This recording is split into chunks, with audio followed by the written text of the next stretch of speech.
दोस्तों, आप सभी का YouTube चैनल रेलवे नॉलेज पे आप सभी का फिर से स्वागत है। तो हम अभी अपना मैथ का चैप्टर चल रहा था नंबर सिस्टम, जो अपनी वीडियो पार्ट 2 हो चुके हैं। पार्ट आज तीसरा पढ़ना है, जो भाज्यता के नियम पर संबंधित है। तो अपन आज पढ़ेंगे भाज्यता के नियम पर कौन कौन से नियम, जैसे 2, 3, 4, 5, 6, 7, 8, 9, 10, 11, 13, 17, 19 आदि के बारे में भाज्यता के नियम को पढ़ेंगे। तो अपन अब जानते हैं पहला,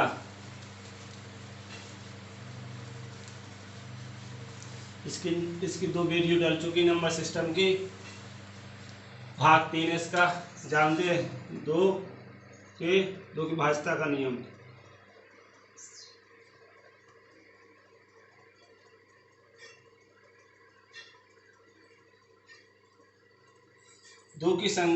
दो मतलब जो दी गई संख्या के अगर इकाई अंक में दी, क्या है इसकी डेफिनेशन, जो दी गई संख्या के इकाई अंक में 2, 0, 2, 4, 6, 8 आदि हो तो y दो की भाज्यता का नियम,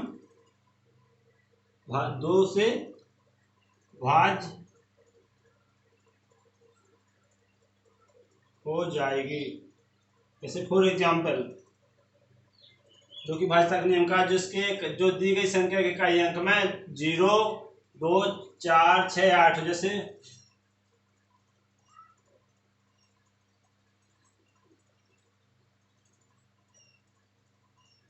देखो ये क्या है, 2 से कट जाएगी। इसके इकाई अंक में क्या है, 4 है, ये भी 2 से कट जाएगी। इसके इकाई अंक में क्या है, 2 है, इसके इकाई अंक में 8 है, ये भी क्या है, 2 से कट जाएगी। तो अपन ने 2 की भाज्यता का नियम जाना, जिसके इकाई अंक में 0, 2, 4, 6 हो, वह क्या है, भाज्यता के नियम का फॉलो करेगा, यानी मतलब भाग 2 से विभाज्य हो जाएगी।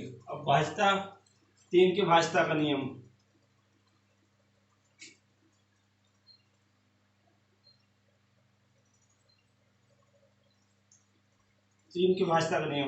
जो दी गई संख्या के कुल अंकों का योगफल अगर 3 से भाज्य होती है तो वह क्या, 3 की भाज्यता का नियम होगा। क्या है इसकी डेफिनेशन, तो दी गई संख्या के अंकों के योगफल से 3 का विभाज्य पूरी हो जाती तो वह संख्या 3 की भाज्यता का नियम हो। जैसे फॉर एग्जाम्पल,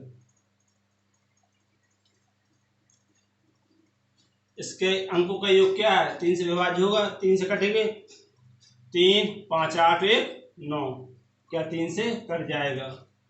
कुछ और एग्जाम्पल जानते हैं, ये क्या 3 से कटेगा, 9, 7, 16 और 2 कितने होते हैं, 18, 3 से कट जाएगा। यानी क्या है, इनके अंकों का योगफल अगर 3 से कटता तो वह संख्या 3 से कटेगी। अपन ने 3 की भाज्यता का नियम जाना। अब जानते हैं 4 की भाज्यता का नियम। 4 की भाज्यता का नियम डेफिनेशन यह है, दी गई संख्या के इकाई अंक, दी गई संख्या के इकाई और दहाई अंक अगर 4 से विभाज्य होती है तो वह क्या, 4 की भाज्यता का नियम फॉलो करें। जो दी गई संख्या के इकाई दहाई अगर 4 से पूरी विभाजित होती है तो वह 4 के भाज्यता का नियम हो। जैसे फॉर एग्जाम्पल,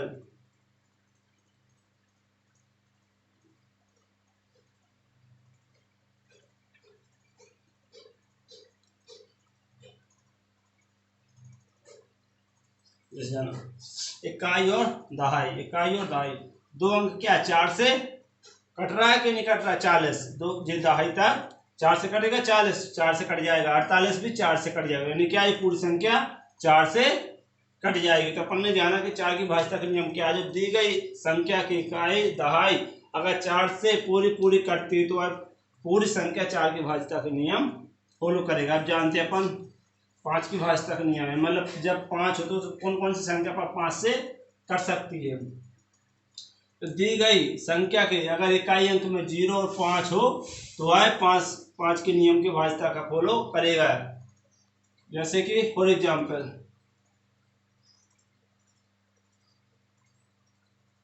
देखो 5 है, क्या कहा है, जो दी गई संख्या के इकाई अंक में अगर 0 5 हो तो वह क्या 5 से पूरी पूरी विभाजित हो जाएगी पूरी संख्या। 5 है 0, देखिए आप ये पूरी 5 से दोनों क्या हो जाएगी विभाजित हो जाएगी। क्या सिर्फ 0 और 5 अगर इकाई अंक है अगर किसी संख्या में तो वह क्या 5 से पूरी पूरी विभाजित हो जाएगी। अब जानते हैं 6 की भाज्यता का नियम। 6 की भाज्यता का नियम, जो दी गई संख्या अगर दी गई संख्या में अगर 2 और 3 से पूरी पूरी विभाजित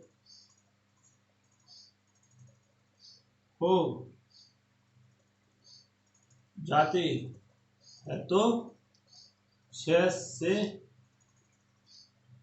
से y संख्या विभाज्य होगी। क्या है डेफिनेशन, 2 और 3 से पूरी पूरी विभाजित हो जाती है तो 6 से y संख्या विभाज्य होगी। जैसे फॉर एग्जाम्पल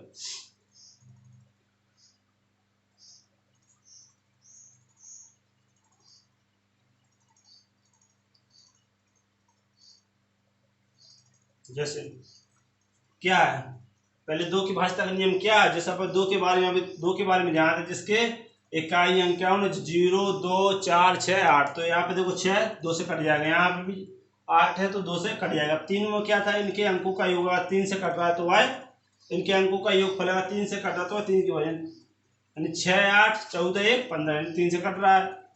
8 5 13 1 14 3 से नहीं कट रहा यानी ये क्या है 6 से नहीं कटेगा, क्या 6 से कट जाएगा। तो अपन ने 6 की भाज्यता का नियम जाना। अब जानते 7 की भाज्यता का नियम क्या है। 7 की भाज्यता का नियम मतलब दी गई संख्या के इकाई अंक को दोगुना करके जो शेष बची संख्या से घटा देता है। 7 से विभाजित होती तो वह क्या होगी 7 से पूरी संख्या कटेगी, अन्यथा नहीं कटेगी। जैसे कि फॉर एग्जाम्पल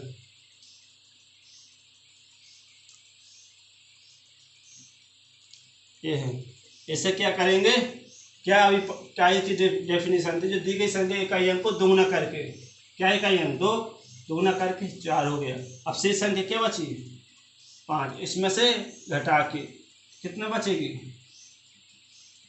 7 से कटेगी कि नहीं कटेगी, नहीं कटेगी। नहीं क्या होगी ये संख्या 7 से नहीं कटेगी क्योंकि ये 7 से नहीं कट रहा है। तो मतलब क्या जो संख्या इकाई अंक को दोगुना करके उसमें शेष संख्या से घटा देते जो शेष संख्या बचती है अगर होती है मतलब जो प्राप्त होती है अगर 7 से कट रही तो वह 7 से विभाज्य होगी, अन्यथा नहीं होगी। अब जानते हैं 8 की भाज्यता का नियम।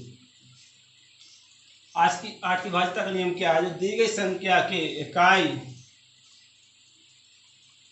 दहाई सैकड़ा यदि इकाई दहाई सैकड़ा अगर 8 से कट रही तो क्या 8 की भाज्यता का नियम फॉलो करें। जैसे फॉर एग्जाम्पल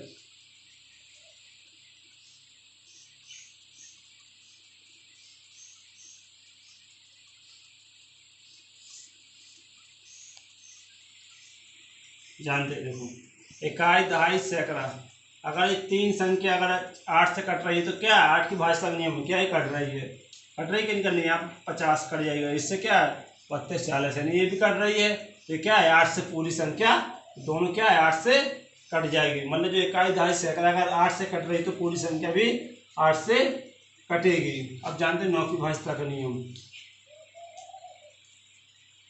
9 की भाज्यता का नियम या 3 की भाज्यता का नियम बिल्कुल सेम होता है। जो दी गई संख्या के अंकों का योगफल अगर 9 से पूरी पूरी विभाजित हो जाती तो वह क्या 9 की भाज्यता का नियम होगा। जैसे कि जानते फॉर एग्जाम्पल देखो इनके अंक जोड़ेंगे 3 7 16 और 2 18 9 से कट जाएगी।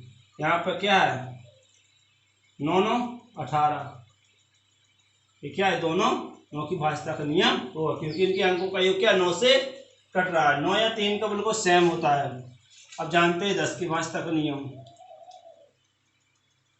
10 की भाज्यता का नियम क्या है, जो दी गई इकाई अंक में अगर 0 हो तो वह क्या है कट जाएगी। तो नॉर्मली तो सभी से बनने से कोई बताने की कोई ज़रूरत नहीं है। 11 का जानते हैं, बहुत इम्पोर्टेंट है ये 11 का भाजक नियम। तो दी गई संख्या के अंकों के स्थान, अगर दी गई संख्या के सम स्थान का योगफल और विषम स्थान के योगफल के बराबर अगर 0, 11 आता है तो वह संख्या 11 की भाजकता का नियम होगा। जैसे कि फॉर एग्जाम्पल ये है, इसे आप लेते हैं, इसके यानी कि क्या कहा, यानी कि विषम स्थानों के अंकों का 1, 2, 3, 4, 5, जैसे ये क्या होगा सम, 3 क्या होगा सम, 5 क्या होगा सम, बराबर माइनस विषम 2 होगा, 4 होगा विषम स्थान, इन्हें जोड़ेंगे कितना हो जाएगा 16 और 4 20 माइनस 9, ऐसे काटेंगे तो क्या आएगा 11, क्या है तो क्या 11 से पूरा कट जाएगा, या 11 या क्या आना चाहिए 0 चाहिए। मतलब दी गई संख्या के अगर सम स्थान विषम स्थानों का योगफल और माइनस सम स्थानों के योगफल का अगर माइनस करेंगे तो उनका अंतर क्या है 0 या 11 आना चाहिए, तो 11 की भाजकता का नियम होगा। ये बहुत बार पेपरों में रेलवे या पुलिस में देखने को मिला है। आप जानते हैं 13 की भाजकता का नियम, 13 की भाजकता का नियम क्या, जो दी गई संख्या के इकाई अंक को 4 गुना करके उस शेष बची संख्या को क्या करते हैं जोड़ते, तो क्या 13 की भाजकता का नियम होगा। जैसे फॉर एग्जांपल जानते हैं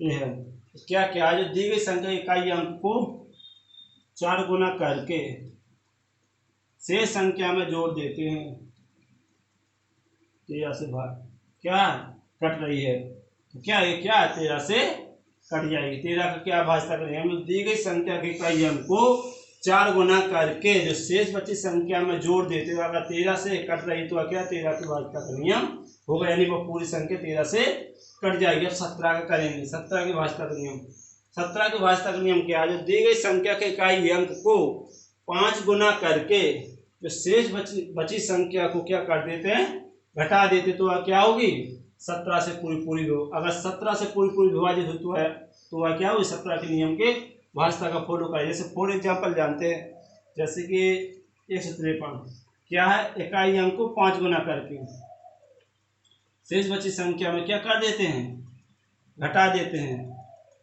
तो इसे घटाएंगे तो 15, यहाँ पे क्या बचेगा 8,